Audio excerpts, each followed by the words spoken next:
don't think I've ever taken a selfie before. I'm just throwing it out there. No offense, guys.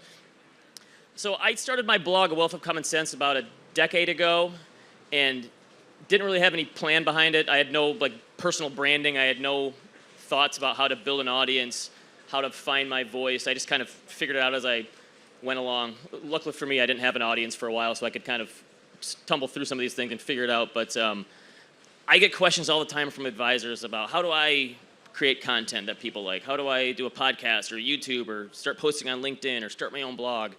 Because people see the power of content because it creates this library and this source of expertise that you can show to clients or prospects. And so I wanted to create this panel just to kind of hear from people who do create content on a regular basis, what kind of strategies they have, where they post, how they think about, how long should something be, what's the best area, what's the best social media for this, all this stuff. So I brought these three guys because they kind of fish in different ponds in terms of how this works. So the one question I get most from people is just kind of, how do you create so much content? How do you figure out what to write? And it's hard because you don't want to just sort of reinvent the wheel and come up with your own stuff all the time. So I wanted to hear from these guys. So I guess, Sam, maybe we can start with you. You've worked for some bigger places, Business Insider and Yahoo Finance, and now you went on your own. How do you think about the content in terms of what you're creating and what you want to put out to your audience? I think the first step is just to read a lot and be current on whatever it is that you're specializing in. And then eventually you get to a point where you'll read something and it'll spark your interest. And if you're an expert in a certain area and something interests you, there's a pretty good chance it's going to interest a lot of other people. So I think that's one of the signals that I usually respond to is if it catches my eye, then it's probably going to be interesting to someone else. So that's one thing. Malcolm, I'm curious with you with clients, how do you figure out stuff that is both interesting to you but also useful for clients? Because I think that if you write stuff that you aren't personally interested in, you're just trying to figure out some SEO tool to build an audience, I don't think that's going to work because I think people can see through that stuff. Yeah, I think you reverse engineer it the other way. So instead of trying to create content that gets people in the door specific to that content, SEO, clicks, and all that sort of thing, creating content that you personally are interested in brings clients that you're interested in working with. And so now there are people that you align with, like ideology, your whatever else matters, your way of explaining things. Now you have a whole group of clients, your fan base, that follows you because they completely agree with everything you say. And it's kind of like playing an indie band, playing to their audience that follows them everywhere they go on the road versus trying to mass appeal to everybody. Jack, you're a relatively young guy. How old are you again? 27. Okay. So one thing I hear from a lot of younger advisors is, I want to create content, but I have the imposter syndrome of, what if I don't know enough? And what if these people see through me? And so I'm curious how you found your voice as a younger person starting out in this, where you're probably still trying to learn and figure your way out too. So honestly, I didn't really have imposter syndrome just because I wasn't thinking far enough ahead to think that I should have imposter syndrome. I just liked markets, finance, and I consider writing to be a very good way to help me think through what I actually thought about money, my relationship with money, what was going on in markets. And it was, to me, it was as much like a clarity of thought thing for me as anything else. And then I launched a blog on Substack 3 years ago and added 50 friends to it, and they liked it. And then I just kept writing and sharing stuff. So it was really just a way for me to distill my own thoughts, and then people resonated with it. But I think for young people specifically, the problem is you try to comp yourself against somebody who's 50 who's been working in finance for 30 years and thinking you have to be as good as them. There's a lot of value in your perspective as I started my blog when I was 24, and it was very much a 24-year-old's thoughts right out of college on the world, the labor market, whatever. People like that. People that are older and more established than you like seeing how you look at the world because you're the next generation. So you don't have to cosplay or LARP as a 50-year-old and try to sound more established than you are. You can just write about what your own experiences are. And the value isn't in being more articulate or intelligent or impressive than somebody older than you. It's just being very real and authentic to how you see the world. I think that's the hardest part for a lot of people is finding your own voice. I remember when I was coming up, I was reading Josh and Barry every day, And the thing that I loved about them is that not only were they open and honest and transparent, but they had their own voice. And I tried to figure out, like, how do I have my own voice without sounding like a robot and writing stuff that an AI could probably write today. So I'm curious how you guys think about finding your voice and actually putting some personality out there, because that's half the battle, I think, is just showing yourself. I think a lot of it goes back to what Sam started off saying around reading a lot of what other people are putting out. And like I, as a natural born contrarian, read what other people write and go, oh, that's stupid. That's not how I would say that. And I find that there is an audience of people, see you guys, some of you laugh, like there's an audience of people who want the counter argument to that. They want somebody to call out the boilerplate and say, that's stupid, that doesn't make any sense to me, or that's so vague that I don't really understand what I'm supposed to do with that information. And then you build an audience based on your contrary way of thinking or your less written way of thinking, but you can't do that unless you're also consuming a lot of the mainstream stuff that everybody else is writing and everybody's focusing on. And I think that's the biggest thing is, Sam, you mentioned being a learner. I think that's half the battle with, you have to read a lot of what other people are doing and then have your own worldview to put those things into context, right? I have a philosophy or an overarching 10,000-foot view of the way the world should work, and then whatever's happening in the real world, in the markets, you attach that worldview to what's happening. And Sam, you do a good job of doing that from like the Wall Street perspective. Like you seem to be the best aggregator of Wall Street research, taking what they do and then putting it together. How do you think through that kind of research? Yeah, thanks for bringing it up, because when I look at what I write about, like I actually don't see a whole lot that's original. I've always worked as an editor in media, and a lot of what we did was curation. And so, I think a lot of the value that people see when they read, whatever I'm writing about, is not so much necessarily the originality, but I'm thumbing through and sifting through a lot of crap for people. I'll read, not many people actually will turn to page, 2 or 3 or 45 of a 50-page, research report. And oftentimes that's like where some of the most interesting stuff is. But getting back to something that you mentioned about, looking up to guys like, Barry and Josh. They were a big inspiration to me when I first started writing too, because it was really refreshing to realize, like it wasn't always the case, but they kind of paved the way for people to write in a way that's conversational and not, AP style or, hyper grammatically correct and formal. I think we all work in some sort of financial service because we love doing this, but we also know that reading about this stuff in a very dry way can get old very quickly. But a lot of people do have passion for this work and they get excited about it, and it turns out that you can write about it in a way where you can communicate that excitement without having to use, really dense language. So I think that's part of it is, finding your own voice, it can be almost as simple as, how would you say this to a client, or how would you say this to a family member, and then just try writing it down. I think the passion thing's big. I never was a big writer before I started my blog. I didn't enjoy writing in high school or college papers and such, and I finally found a subject that I enjoyed. And I think if you don't have some enjoyment, it's going to feel like homework to you. It's not going to be. I think that has to be a big part of it is just enjoying it. When I started, there weren't that many podcasts. YouTube was around, but people in the finance world weren't really using it. So I started a blog on WordPress. Today, there's so many more options. You can post right to social media. You can go through LinkedIn, podcast, and YouTube, and TikTok, and all these different avenues. And I think some people get overwhelmed, kind of like investing choices. So how do you guys think through figuring out where to post in the first place?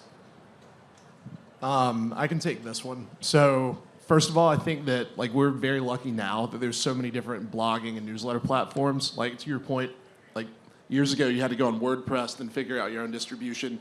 Now we have Substack, Beehive, ConvertKit. There's so many email platforms, and if you're just trying to have somewhere to put your thoughts on the internet, the first thing anybody should do is start on one of those. I used Substack, went to Beehive, went back to Substack, and if we have time at the end, we can talk a little bit more about really specific platform stuff. But the biggest thing is just having an email-based platform with a web interface to put your stuff, because you don't know how long your stuff is going to be available on Twitter or LinkedIn or Threads or whatever, because like social media algorithms are so fickle. But if you own your own site and you have an email list, like you can always reach an audience through that, and then you can always send a link to something you wrote 2, 3, 4 years later to somebody specific. So it's really just like having your own domain and your own thing that you're publishing on.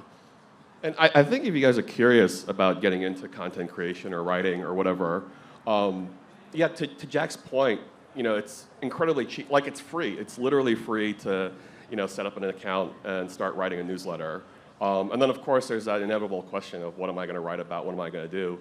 Hopefully you have some sense of what that's about. But another thing Jack said earlier was, he was saying that writing the stuff down was helping him to organize his own thoughts. And that's a lot, like about half of what I end up publishing is actually just notes that I've jotted down because, I'm trying to make sense of something. And the more you talk to content creators, especially in this space, you'll find a surprising number of people who will say something like that. It started off as me just trying to organize my thoughts, and it turns out someone else is interested in what you're doing.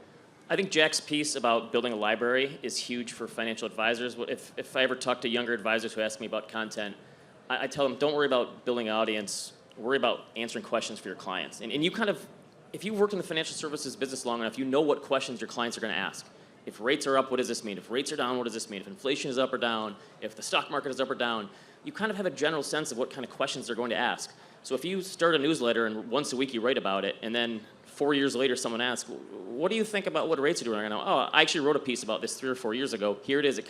It proves your expertise, and it's like this compounding of past knowledge that just puts clients at ease. Half the time the clients just want to know that you thought about it a couple times. They don't necessarily want to look for a certain answer.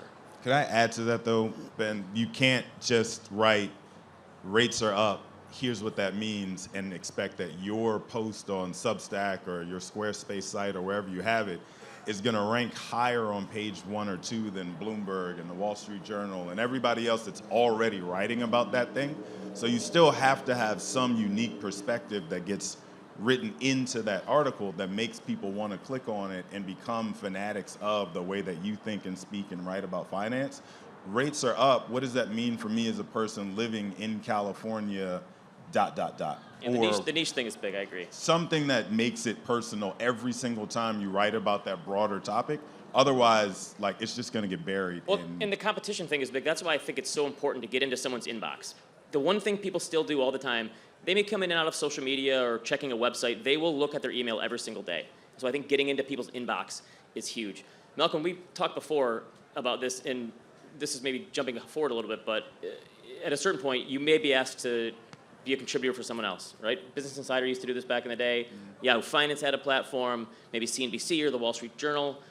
I'm curious what you think about if someone gets that, because a lot of times it'd be like, well, that's a good way for me to grow my audience and find new people and new sources of attention.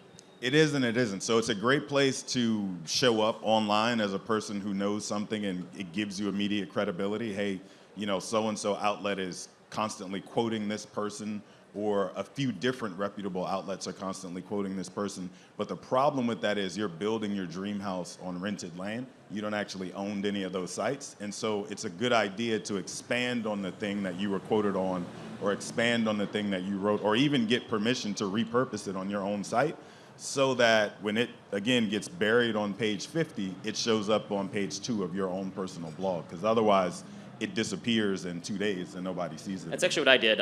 I wrote for Bloomberg or Fortune, and I always say in my contract, give me a grace period. After 7 or 10 days, then I want to be able to republish it as well. Did you guys put a lot of thought into the platforms? Because Jack, I think you've gone back and forth between a few newsletter platforms. Does it matter all that much to you? Yeah, it does. So for context, I started on Substack 3 years ago, largely just because that was, like, I saw a few people had Substacks. It seemed pretty straightforward. I then moved to Beehive about 6 months after that because I was working for a larger, if anybody knows Liquidity, the finance meme page, I ran his newsletter and he was launching on Beehive, so I moved all my stuff there.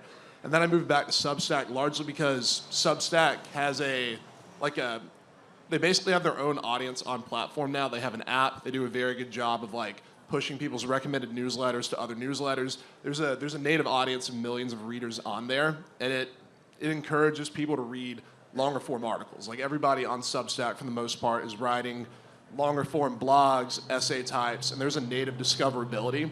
And the problem with social media now is like, if you're on Twitter or X or whatever you want to call it, it's hard to get traffic to outbound links. Like 2 years ago, it was very easy to build a newsletter on the back of Twitter. Like I went from 0 to like 20 or 30,000 subscribers just from Twitter mainly.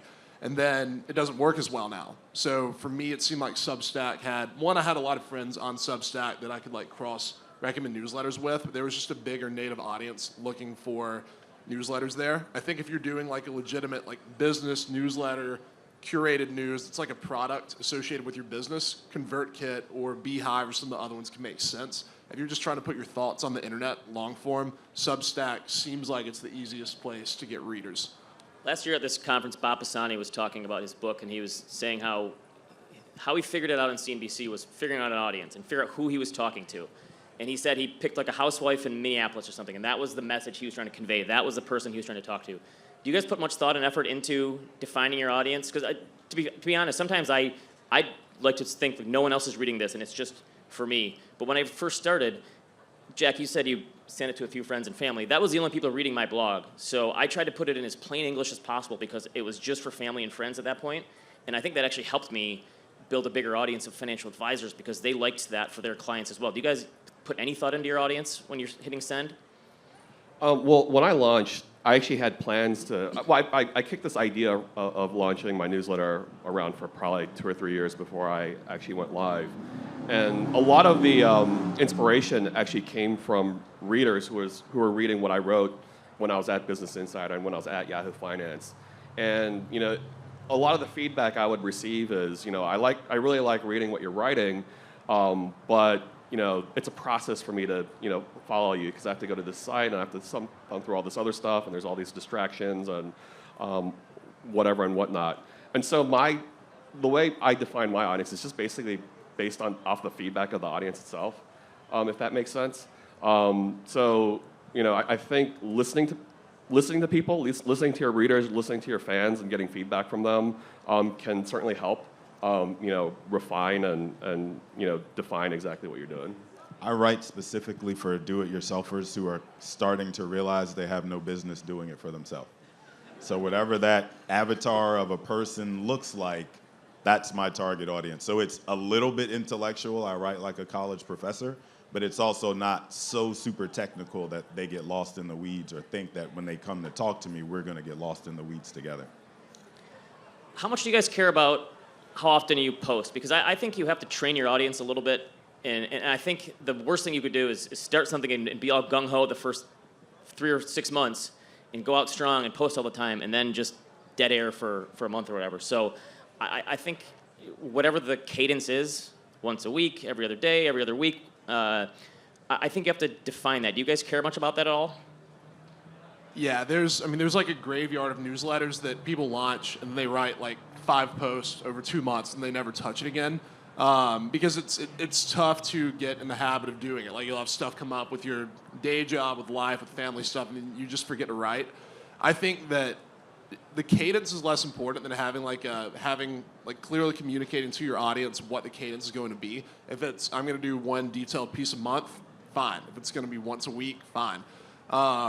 Probably not every day unless it is actually your full-time job, just because that's a very tough cadence to keep up with. But for example, for me, it's typically every Thursday, and then if I'm not going to write a piece 1 week, I usually leave a note in the last article so people have a heads up. But you need to have a very clear expectation communicated to your audience of when you're going to publish, because you need to build that trust.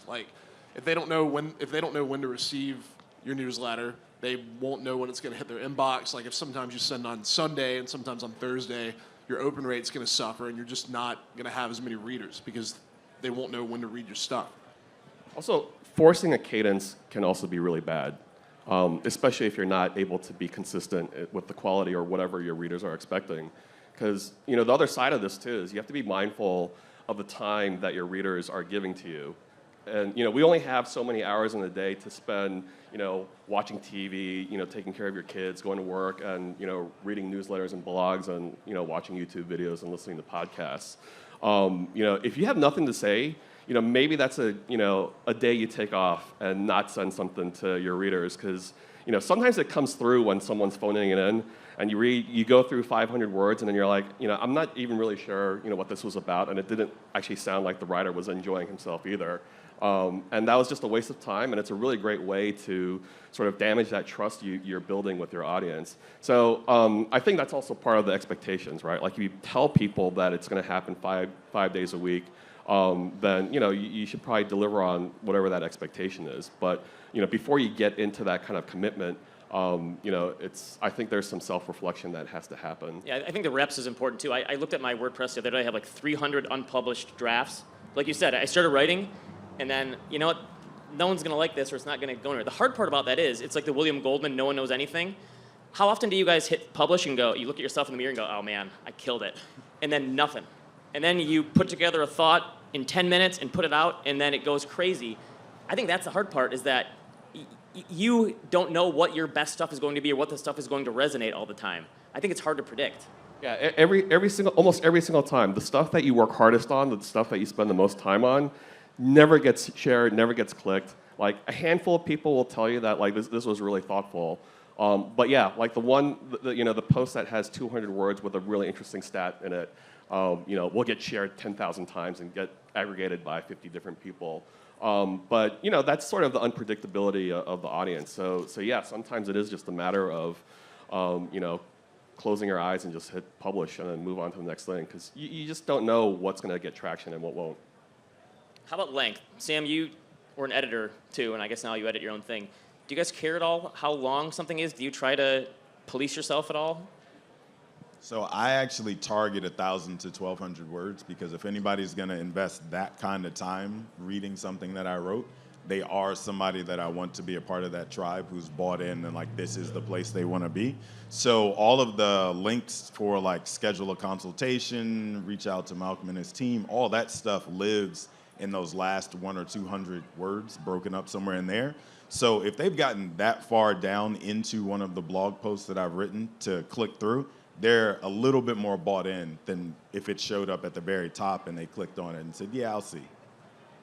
I don't have a set number or a set word count for every post, but I do think that you need to be as concise as possible. The worst thing you can do is if 600 words get the idea across, great. You don't need to expand it to make it longer, because people can detect fluff. It's like everybody's read an article where it was obviously they were just trying to hit some length, and then it just sucks. You get 4 paragraphs in, it's filled with just filler words, run on fluff, and just repeating themselves. If it's like a very long idea that you're trying to communicate, and you have a pretty compelling narrative that flows the whole way, and it's 2,000 words, but it keeps the reader engaged, fine. But the shorter is better as long as you can get the whole idea communicated. So you just want to, typically I'll cut 30 to 40% of the total words from a first draft to the final draft, whether that's going from 2,000 to 1,300 words or going from 1,000 to 600. You just want to remove all the fluff. It's so hard cutting my precious words, though. But I mean, I think you're getting a lot of varying answers from all three of us, because we have really different styles and we have different audiences and different approaches to what we're doing. So that might actually be good news for people who are curious about content creation. Like there aren't actually a whole lot of rules that you have to meet. Like there might be certain things that you want to do to improve visibility, or if you have a sponsor, sometimes they tell you need a certain kind of length and certain kind of cadence or whatever. But I think the pattern here is that there's really no pattern. It's whatever works for you as the content creator. So if you're someone who does like to have lengthy thought pieces, and you're really eloquent, and people latch onto that, then you should go for that. And if you're someone who does do rapid fire short form blog pieces, like I don't know how many of you guys subscribe to this economist Torsten Slok at Apollo Global. He sends out an email every day, maybe twice a day, that's just a chart and a stat and 3 sentences in it. He's incredibly smart, intelligent guy, You know, I think he has a PhD. You know, he writes theses and stuff, but his content style is, you know, a couple sentences with a chart. And that's what works for him, and that's maybe what works for his schedule. But, you know, I think it's good news for anyone who's interested in getting into this that there's a lot of flexibility here, and there's a way to do it, you know, based off of your own capacity to write, as well as, you know, the audience that you're trying to connect with. I heard someone told me once that blogging is marketing and sales for introverts, which I think really resonates with me. That's why I wear such subtle clothing. But I think it's kind of true, but you also have to market, if you want to build an audience, and I do think for a lot of people building an audience is probably the wrong goal right off the bat, because it sets the bar too high. If I would have thought that I was going to build an audience, I probably would have given up in 3 or 6 months of my blog because I didn't do it at first. But if that's your goal, you have to market yourself as well and get it out there, right? Because you said you're competing with the Wall Street Journal and Bloomberg and all these other people that have been doing it for longer. So how do you guys think about self-marketing? Because I think there's a thin line between, like, take it easy in case you missed it, guy. We didn't miss it. We just didn't want to read it. Versus you have to actually sell yourself a little bit if you want people to read your stuff. I think that's the value of the newsletter that we've been talking about, right? My most valuable piece of real estate is my email list, because that's the thing that people opt into each time they read something. And so making sure that you're posting in places that people can learn about you and consume it if they want to, Twitter, LinkedIn, wherever else you might post, but specifically having that one-to-many relationship in people's inbox, I think is the most valuable way to know that people are bought in and want to read what you're writing. I do think that like if you want to get a bigger following, at least initially, you're going to have to pull the new readers in from somewhere, though, especially we probably all started with like friends, family, professional connections, whatever. So like niching down more on the social media stuff, I think like if you're going to pick a social media site to try to build a blog or newsletter off of, at this point, I think LinkedIn is actually the most valuable one because it has 3 times the active audience of Twitter and presumably around the same as Threads. And more importantly, nobody is posting anything on LinkedIn, right? Like everybody's buttoned up, really professional. It's just humbled and honored about this job promotion. You're congratulating people. But because it's tied to everybody's careers, nobody's going to be super opinionated on there. So if you are sharing interesting content, it's going to stand out more there versus like Twitter, or Facebook, or whatever, where everybody is just constantly sharing every thought that comes to their mind. It's like you have a bigger audience. You have this is like a financial services crowd. It's a more professional audience. Like it's probably going to be a lot more aligned with what your goals for the content are. So like I tell people that when you're trying to find a social media platform to share your blog post and your newsletter on, LinkedIn is like a no-brainer. I think the most valuable one right now. You're competing with work anniversaries, though, on there. That's true. One real quick thing to add to what Ben said about how newsletters are, you know, marketing for introverts. Nothing gives me more anxiety than public speaking. Like I'm sweating right now, and I got no sleep preparing for this. But you know, Ben shot me an email and said, you know, asked me if I wanted to speak on this panel, and I had to say yes because you know, it sounds like people want to hear what I have to say, so I'll go out and do it. You know, from a marketing perspective, an audience development perspective, you know, stuff like this becomes really great opportunities. But yeah, I think you know, sort of getting out of your comfort zone becomes part of it. You know, trying new platforms, trying new mediums, especially when people you know, tell you that they're getting traction on it. I think you also, the way to really leapfrog is to find someone who already has a big audience and get on. Josh Brown was one who helped me a ton. Tadas at Abnormal Returns would share my stuff, but you also have to be helpful to them in some way and get in their good graces. Yeah. You know, it's surprising, you know, whether it's me reaching out to people who I look up to or people who reach out to me for feedback and notes. You know, it's amazing how available people are who you think are superstars and celebrities. You know, if you have a little bit of humility and you know, shoot someone you know, an email or a note, you'd be surprised at how many people will actually respond to you and is willing to give you a little bit of time because, you know, I feel like with technology and AI and automated emails and automated phone calls and all this stuff, you know, there's not as much direct human contact or you know, outreach that's happening anymore.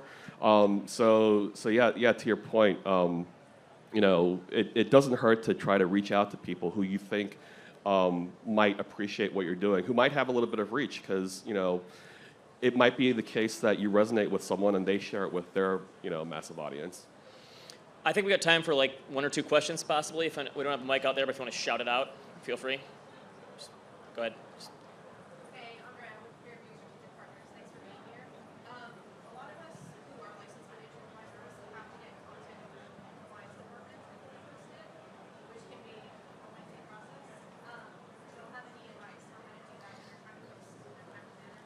So the question was about compliance, and I get this question from a lot of people, especially at bigger firms. Like, I want to do what you're doing, but I can't because compliance is killing me. I don't know if I have a good answer. Drop your 7. I mean, People do that, by the way.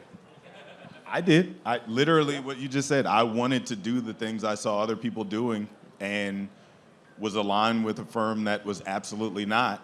And so I dropped my 7. I also went to an RIA and left that firm. But that's the answer.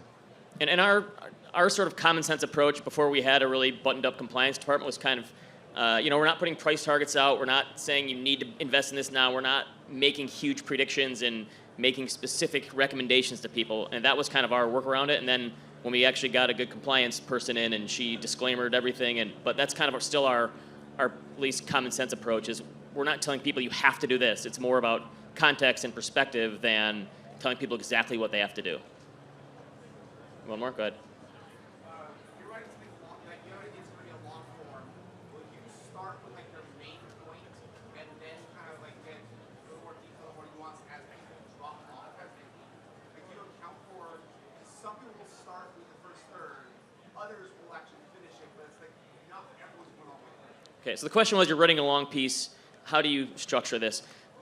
I usually do one of 2 things. If I think it's like an idea that's like a novel thing that'll catch people, you might give like almost a preview of like what it's going to be about. So you almost hit them with a punchline at the beginning, and then people want to stay like reading along to see how it develops at that point.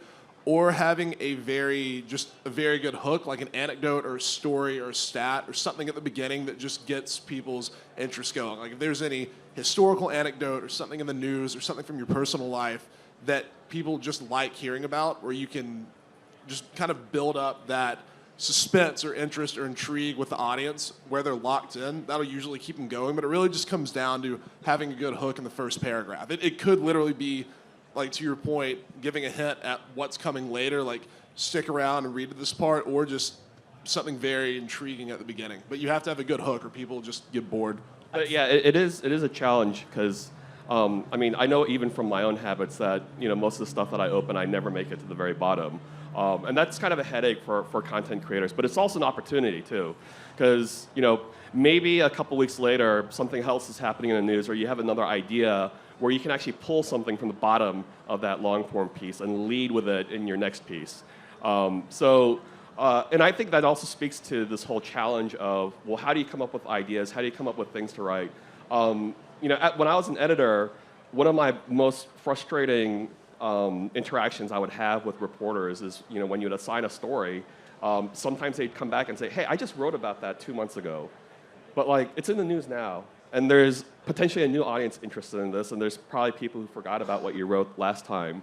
Something that is kind of great about content creation is you can actually repeat things that you've said in the past. Hopefully, if what you said in the past was any good, it probably has some evergreen value and some shelf life. If 2 weeks down the road you're writing about something that leads with something that was at the bottom of that post, it also sends a signal to your reader that, hey, maybe you should have read that whole thing. There's some value there, and you could have gotten ahead of what we're talking about today. People consume so much content too. A lot of times they forget you already said something, so it's okay to repeat yourself. My other thing, I don't spend as much time figuring out the beginning. I want to put a neat bow on the end. I want a concluding paragraph. It always really irks me when I read a really long piece and then it just ends. I want some concluding thoughts. That's usually my way of doing it. You just described me. My first 2 paragraphs are the best 2 paragraphs because I assume it's the only thing anybody's going to read. And the last closing 2 paragraphs are just kind of like, this is what else I had left. We're diversified here. All right, I think that's all the time we have. Thanks, everyone.